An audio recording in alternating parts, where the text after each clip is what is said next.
Hello, everybody, and welcome back to another episode of Mostly From Scratch. I'm your host, Mr. Munchies, and this is part 2 of the ribs, coleslaw, and cornbread episode. And I have a very special mystery guest with me today who's going to be showing you how to make the coleslaw. So let's get started. Go ahead and tell me what we have in our bowls here. What do we have here? We have 1 pound. Okay, this is 1 bag of 16 ounces coleslaw that you can find in any grocery store. Okay, and what do we have next? Okay, we have salt, which you need a half a teaspoon, and pepper, 1/8 teaspoon, and 1/3 cup of sugar. Okay, that covers our dry ingredients. So right. Our wet ingredients, what do we have in this bowl here? This is mayo, which is a half a cup of mayo.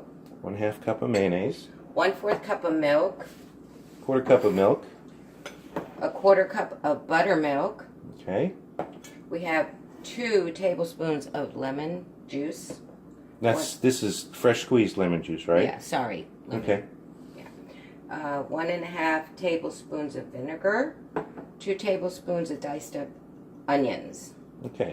So that's all our ingredients. So how do we assemble this now? So what we're going to do is put all the dry ingredients into this bowl here, toss it.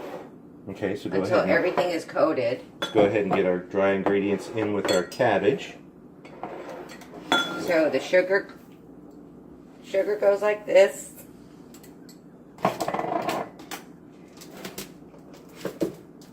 One-half teaspoon of salt.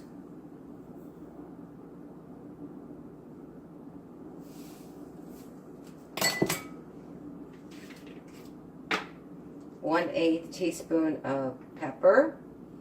Now, some people might like their coleslaw with a little more pepper, and as always, you can, add more in. Yeah, if you wanted a little more so pepper. Toss this. So everything is coated.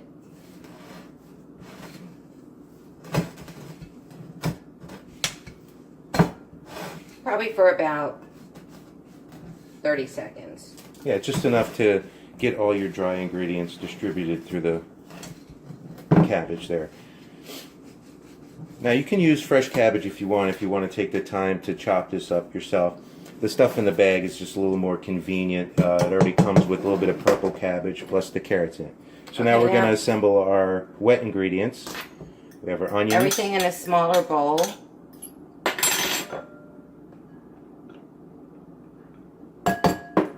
The vinegar, lemon juice, fresh, buttermilk, milk, and last is the mayo. I'm going to whisk this to a sauce.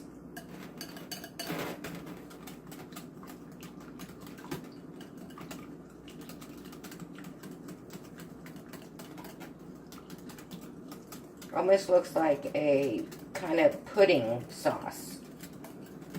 Yeah, it's got a little thickness to it. From the buttermilk, okay. And the mayonnaise. Once that's all mixed together, no lumps in there from the mayo, you're going to pour it over the coleslaw.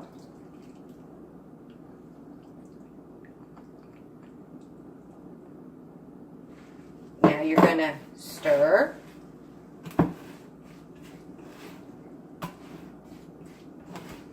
Until this is all combined with the sauce and the dry ingredients.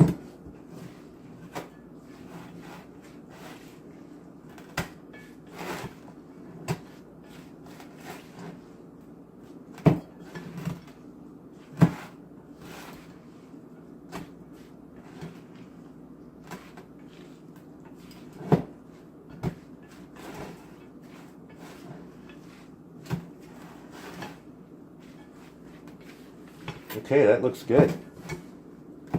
Okay. Let's see if we can get a close-up of this. Let's see the bowl here. Okay, it looks like it's all combined. There's a little bit of sauce down on the bottom. The longer you keep it in the refrigerator, the more it's going to get a sauce. See that? Yep. Yeah, just like anything else, the longer you let it set, the better it's going to be. Make this 24 hours, 48 hours in advance. Let it sit in the fridge and let the cabbage soak up the juices and everything, get it nice and flavored out. We're having this with the ribs today. Unfortunately, we didn't get a chance to make it yesterday, so we just had to do it today. All right, so that is the mystery guest's homemade coleslaw. That's how she does it. So that will do it for this part 2 of the rib, coleslaw, and cornbread episode. So stay tuned. Next up will be the cornbread episode, and that's it for now.